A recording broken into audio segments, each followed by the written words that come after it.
The alert hit my phone with a sharp tone that froze the entire conference room.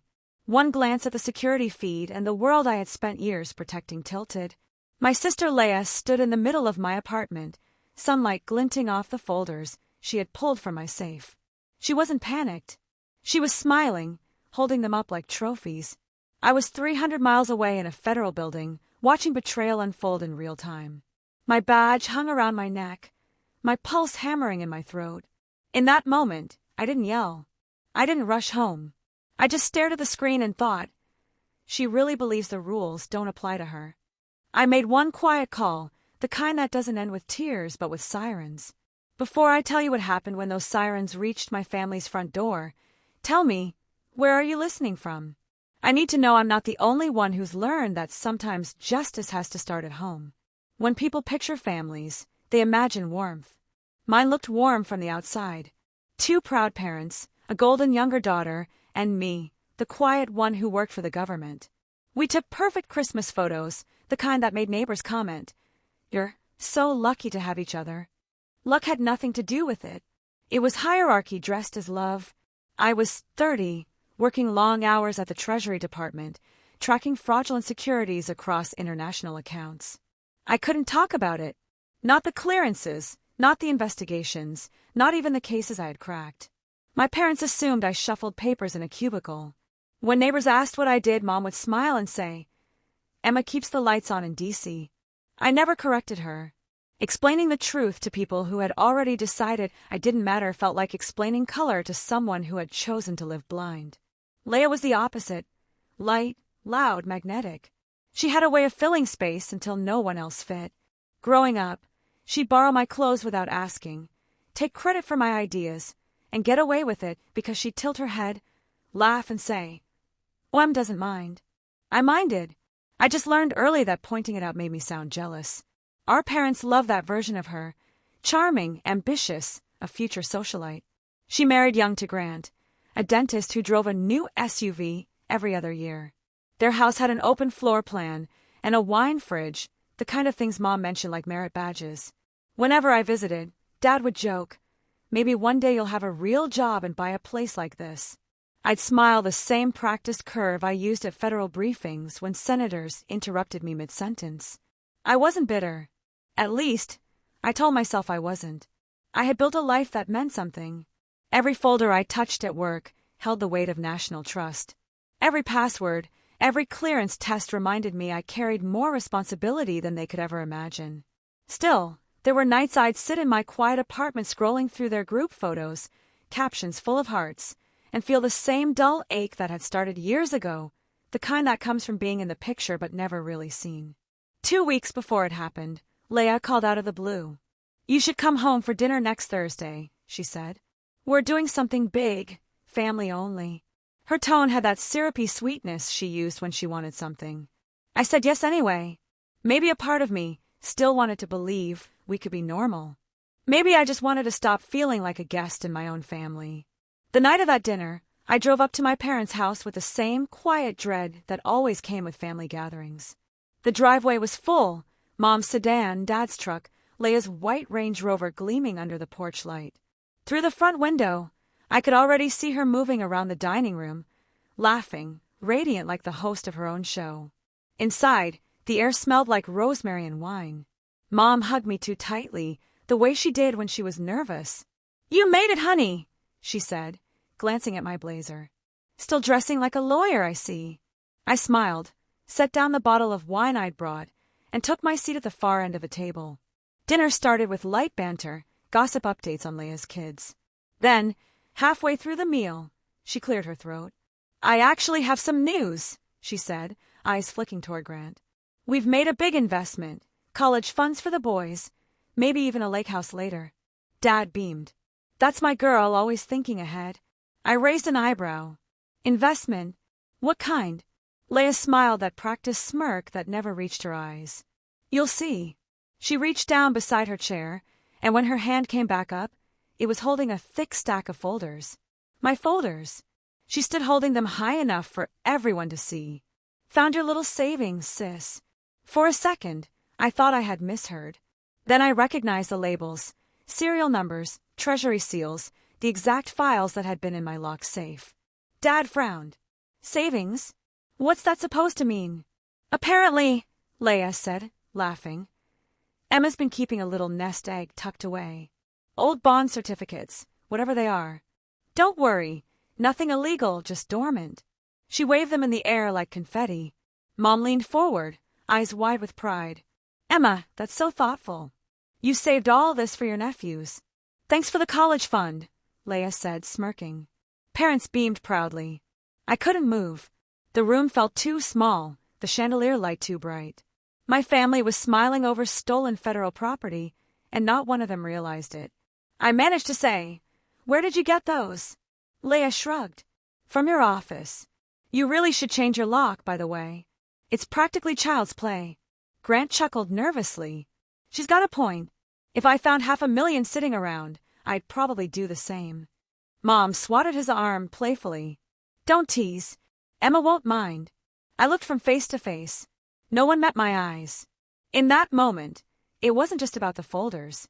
It was the years of being dismissed, reduced, misunderstood, the slow erosion of being the reliable one in a family that only noticed noise. Leia tucked the folders into her designer purse.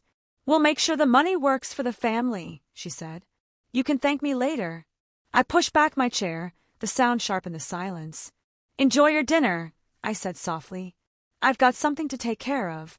No one stopped me as I walked out. The night air outside was sharp enough to sting. I stood on the porch for a full minute, listening to laughter still leaking through the walls like it belonged to another world. My hands were steady when I pulled out my phone. Years of training had made it muscle memory. I didn't argue. I didn't go back inside. I just scrolled to the secure contact, labeled AP Treasury Internal, and press call. Carter, my supervisor answered, voice clipped. I need to report a breach, I said. Category 1, federal property in civilian possession. The pause on the other end was short but heavy. You're certain? You saw the footage yourself. I replied. Subject is known to me. Relation. Sibling. The words felt surgically detached, but my pulse thundered beneath them. He exhaled. Follow protocol. I'll loop an OG in financial crimes. Stay put until instructed. Understood. I hung up, then forwarded the camera footage from my security feed to the encrypted channel. Leia's face filled the frame, smiling, picking the lock, lifting the folders. The proof was clean, undeniable. For the first time that evening, I took a deep breath. The cold bit through my blazer, but it grounded me. Inside, I could still hear silverware clinking, Mom's soft laugh, Leia's voice carrying that same sugary triumph. I whispered to no one, you really thought I'd stay silent forever. Driving home, the road blurred into streaks of red and white. My phone buzzed again. Special Agent Maya Torres from the Treasury Inspector General's office. Miss Carter, we received your report. The bonds are now flagged in the federal database. A team will respond tonight. Copy that, I said. They're at my parents' residence. I'll cooperate in full. Her voice softened just a fraction. We know this isn't easy. It's necessary, I said. By the time I reached my apartment, the adrenaline had settled into something colder. I poured a glass of water, stared out at the city lights, and replayed the scene at dinner in my head. Their smiles, the casual betrayal. When I joined Treasury, I'd signed an oath, one that meant following the law above personal ties. I'd always thought it was a formality, something you'd never truly have to test. Until now. I checked the clock. 9:07 p.m. The response team would be on the move soon. In the quiet, I pictured the inevitable scene. The knock, the confusion, the realization. 4 years, my family had mistaken my silence for weakness. Tonight, they'd learn what silence actually meant. Before going to bed, I sent one last message to Agent Torres. I'll be at the residence in the morning to give my statement. Confirm when secure. Her reply came seconds later. Understood. Team en route.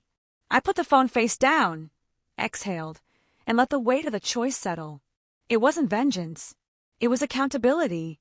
By morning, the law would already be knocking on their door. The next morning, the news broke before sunrise. My phone vibrated nonstop.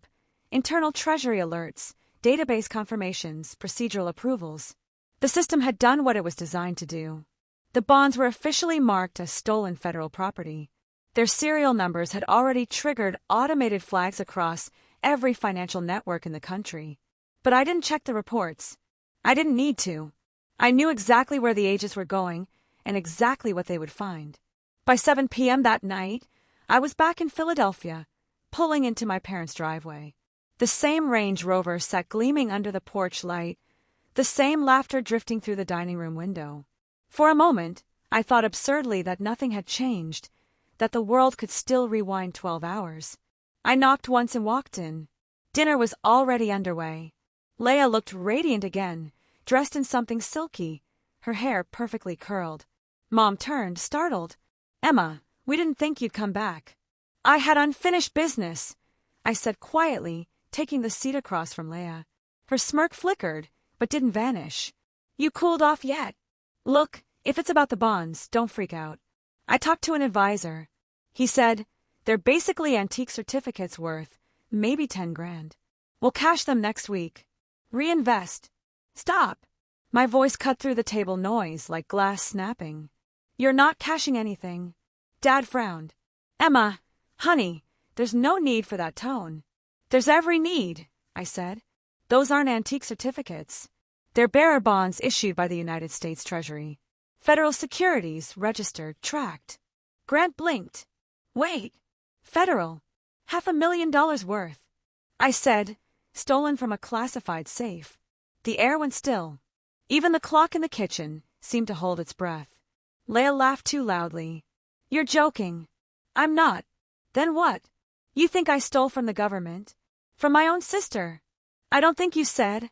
"I know. The footage is already in federal custody." Mom's hand trembled on her wine glass. "Emma, sweetheart, surely there's a way to handle this privately." She didn't mean she had broken into a secure residence, bypassed an electronic lock, opened a safe, and taken protected instruments. That wasn't a misunderstanding. Leah's voice rose, desperate. "They were just sitting there. You weren't using them. You never tell anyone what you do. How was I supposed to know that's what clearance means?" "Leah," I said, "you're not supposed to know." The sound that followed wasn't thunder, but it felt like it. A pounding knock shook the front door. 3 beats, then a woman's voice. Treasury Inspector General opened the door. Every head turned toward me. I stayed seated. "That'll be for you." Leah froze. "You didn't." I said nothing. Dad pushed back from the table. "I'll see who it is." Before he reached the door, it opened to a group of agents in black jackets, Treasury OIG printed in yellow. At the front was Special Agent Maya Torres, credentials out, tone clipped and calm. "Evening. We have a federal warrant for Leah Whitman." Mom gasped. "What? This is absurd." Agent Torres' eyes didn't waver. "Miss Whitman, you are under arrest for theft of government property, defeating federal security measures, and attempted securities fraud." Grant's fork clattered to his plate. "Oh my God!" Leah stood so fast her chair fell back. "You can't be serious. She's my sister." "Which makes this worse," I said softly. 2 agents stepped forward. Leah tried to back away, but Torres spoke again, voice steady as iron. "Hands where we can see them." "Mom, do something." Leah screamed. Mom just stared, pale and shaking. Torres read her rights as the cuffs clicked. The metallic snap sounded louder than any argument I'd ever had in that house. "Emma," Dad said, voice breaking. "She's your sister." "She's also a federal offender," I said. "I'm a sworn employee of the Treasury. If I hadn't reported her, I'd be charged as an accomplice." Torres picked up the purse Leah had dropped. Inside were the folders, still sealed. She flipped one open, checked the contents, and nodded. "All 3 recovered. Good work. Reporting, Miss Carter." I met her eyes. "Just doing my job." They led Leah toward the door. She twisted back, mascara streaking, voice splintering. "Emma, please don't let them take me. Tell them it was a mistake." I stood. "It stopped being a mistake when you walked through my door." The screen door slammed behind them. Outside, red and blue lights danced across the snow-dusted yard. For a long time, no one spoke. The only sound was Mom's quiet sobbing. Dad finally whispered, "How could you?" I looked at him steadily. "How could you never believe me?" He flinched. Uncle Joe cleared his throat, voice low but certain. She did the right thing. Grant sank back, staring at his untouched wine. Right or not, he muttered, our lives are over. No, I said, finally honest. Torres reappeared at the door. Miss Carter, the bonds will be logged at headquarters tonight. We'll need your formal statement in the morning. I'll be there, I said. She gave a single nod, then disappeared into the night. I turned back to my parents. They looked smaller somehow, like the truth had shaved years off them. You wanted to believe she could do no wrong, I said. Now you can see what that costs. No one answered. When the sirens faded, I walked outside. The air was cold and raw. From the driveway, I could still see the reflection of the flashing lights disappearing down the road. I didn't feel triumphant. I didn't feel sorry. I just felt free, because for the first time, the silence in that house wasn't mine to carry anymore. The trial came faster than anyone expected. Within weeks, the footage from my apartment was entered as evidence. High definition, time-stamped, inescapable. Leia's face filled every frame. Picking the lock, opening the safe, lifting the folders with that same triumphant smile. Her defense attorney tried everything. She claimed she thought the documents were family assets, that she didn't understand their value. But the serial numbers and internal records tore that argument apart. In court, I sat behind the prosecution table, hands folded back straight. I wasn't there out of revenge. I was there to finish what duty had started. When the verdict came, guilty on all counts. Leia sobbed, so hard she could barely breathe. The judge's voice stayed calm as he read the sentence. 12 years in federal prison, $500,000 in restitution, $150,000 in fines. Mom cried quietly in the gallery. Dad stared at the floor, lips pressed white. Grant never showed up in the final days of the trial. He'd already filed for divorce. When the guards led Leia out, she looked over her shoulder at me one last time. I didn't look away. I had already said everything I needed to by choosing to tell the truth. After the sentencing, I stepped outside into the pale winter sunlight. The courthouse steps felt endless, but each one lightened the weight I had carried for years. I thought of all the times I had been invisible at that family table, dismissed, overruled, forgotten, and realized that doing what was right hadn't made me smaller. It had finally made me seen. 3 years later, I was promoted to Senior Supervisory Analyst at Treasury. I led a team of 12 investigators, worked with agents from 6 countries, and earned a commendation for recovering nearly $300 million in stolen securities. At the ceremony, the secretary shook my hand and said, "Integrity like yours is what holds this department together." My parents didn't attend. I didn't expect them to. Leia still writes from prison, sometimes letters full of apologies that slide into requests, parole recommendations, money for restitution. I keep them in a drawer unopened. Some lessons have to be learned the hard way. People think justice feels loud and satisfying, like a movie ending with applause. It doesn't. It feels quiet. It feels like breathing again. 3 years later, my apartment feels different. Cleaner, quieter, unbothered. The new security system hums softly, the one Treasury paid to install after the case. Sometimes I stand by the window at night, looking over the city lights, thinking about how silence used to hurt. Now it's peace. My parents still have a spare key. They've never used it. Maybe that's their version of distance or regret. Either way, I've stopped waiting for them to understand. People still ask if I ever wish I'd handled things differently. I tell them, no. You can forgive someone without excusing them. You can love your family and still draw a line they can never cross. If you've ever had to choose between family and what's right, I know how heavy that choice feels. But trust me, doing the right thing will never destroy you.